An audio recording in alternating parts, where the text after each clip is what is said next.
Welcome to Classes with Atish. In today's lesson, we will cover periodicity of functions and how it applies to trigonometric functions. So first, let's talk about what is periodicity.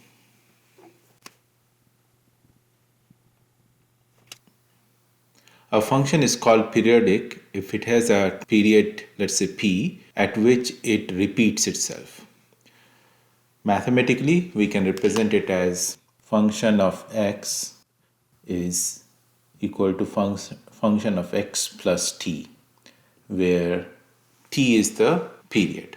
One other thing regarding the definition of periodicity. So this t that must be a real number, must be positive, must be finite.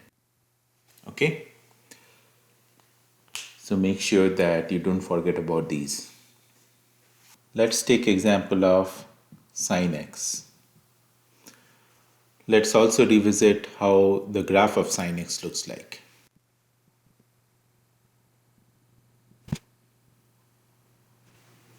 Okay. So if you see sin x completes one cycle at 2 pi and then it repeats itself every 2 pi, right? So periodicity of sin x we can say is 2 pi. Similarly, periodicity of cos x or period of cos x is 2 pi. Now, question, is 4 pi a period of sin x? Yes, absolutely. It repeats itself at every interval of 4 pi, 6 pi, all even multiples of pi. But 2 pi is the smallest period at which sin x repeats itself. So 2 pi is called the fundamental period. So this is something that we should understand. There's difference between a period and the fundamental period. The fundamental period is the smallest of the set of periods for a function. Okay. Now next, let's look at period of tan x. Let's also revisit how the graph of tan x looks like.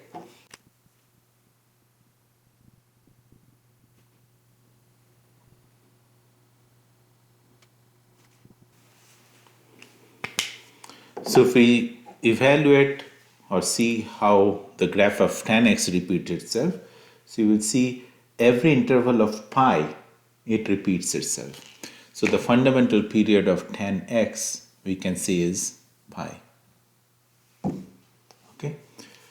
Now, does that mean 2 pi is also a period? Absolutely. But pi is what is called the fundamental period of tan x. Similarly, cosec x, sec x, and cot x, which are reciprocals respectively of sin x, cos x, and tan x, their periods will be 2 pi, sec x will be 2 pi, and cot x will be pi. Okay, simple so far. Now let's look at some of the properties of periodic functions. First property of periodic functions. Let's say we have a function fx which has a period of t. Then function of ax will have a period of t by absolute value of a. We'll have a period of t divided by absolute value of a. Okay. Let's take an example. We just saw period of sin x is 2 pi. So what will be the period of sin 5x? It will be 2 pi divided by 5. Okay. Property number 2. If there are two functions fx and gx, and let's say period of fx is t1 and period of gx is t2, then the sum of fx plus gx or product of fx plus gx will have a period which is lowest common multiple of t1 and t2. So we can write fx or AFX plus BGX will have a period which is lowest common multiple of T1 and T2.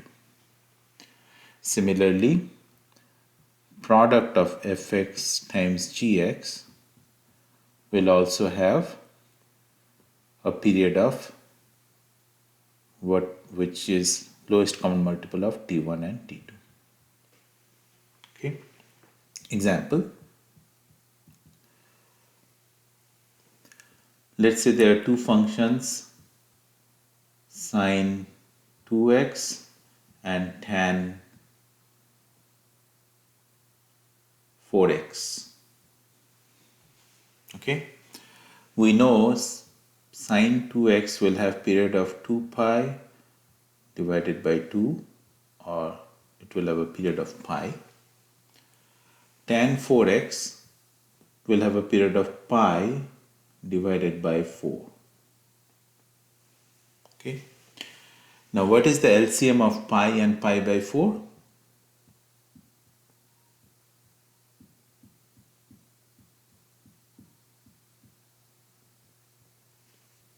It will be pi. So the period of A sine 2x plus B tan 4x is pi. Similarly, period of sine 2x times tan 4x is also pi. But at the same time, this may not be the fundamental period. We should always substitute lower multiples of pi in this equation and check whether there are other periods which are lower than this and which may qualify as a fundamental period. Rule number 3. If a function fx is a period of p, let's say if fx has a period of p, then a function h on fx will also have a period of p. Okay. However, the fundamental period may be less than p. Example. Let's say fx is sine x. What is the period of sine x? It's 2 pi. Okay. Now let's say the h function is the square.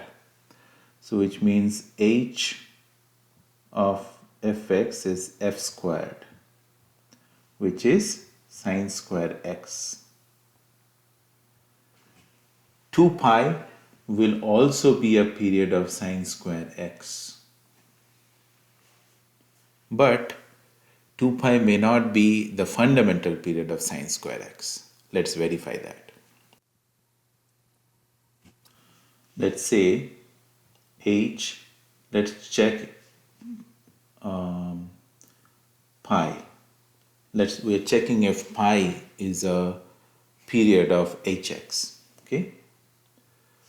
So this will be sine x plus pi squared. Now how much is sine x plus pi? Quick refresher. We can remember this. Add sugar to coffee. In the first quadrant, all the ratios are positive. In the second quadrant, sine is positive. In the third quadrant, tan is positive. And in the fourth quadrant, cos is positive. Right? So if we had sine x, okay, sine x plus pi will be in this quadrant. This is pi, so the total is sine x plus pi. In the third quadrant, only tan is positive, sine is negative. So what will happen? This is minus sine x squared. What is minus sine x squared? It's same as sine square x. So you can see pi, which is nothing but hx. Right? So you can see pi is the fundamental period of sine square x, right? Although 2 pi is also a period of sine square x.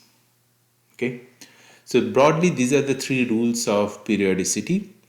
One thing to remember is not all functions are periodic. If they do not follow this, then it may not be periodic.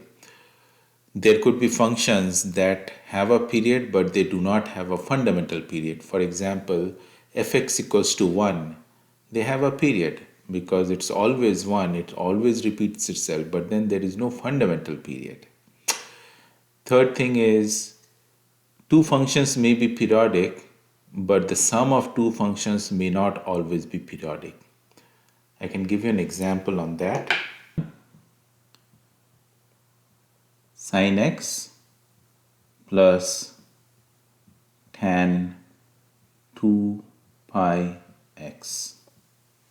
What is the period of sin x? It's 2 pi. What is the period of tan 2 pi x? Period of tan is pi, but then we'll have to divide by 2 pi. So this is half. Now can we have an LCM of 2 pi and half? Simple way to figure that out is a times 2 pi equals b times half, where a and b are integers. Can we have any set of integers a and b where this equation is satisfied? No. So although the individual functions may be periodic, their sum is not periodic. Okay? So that is all for periodicity of functions. There are many problems that come in competitive exams to find out whether a function is periodic.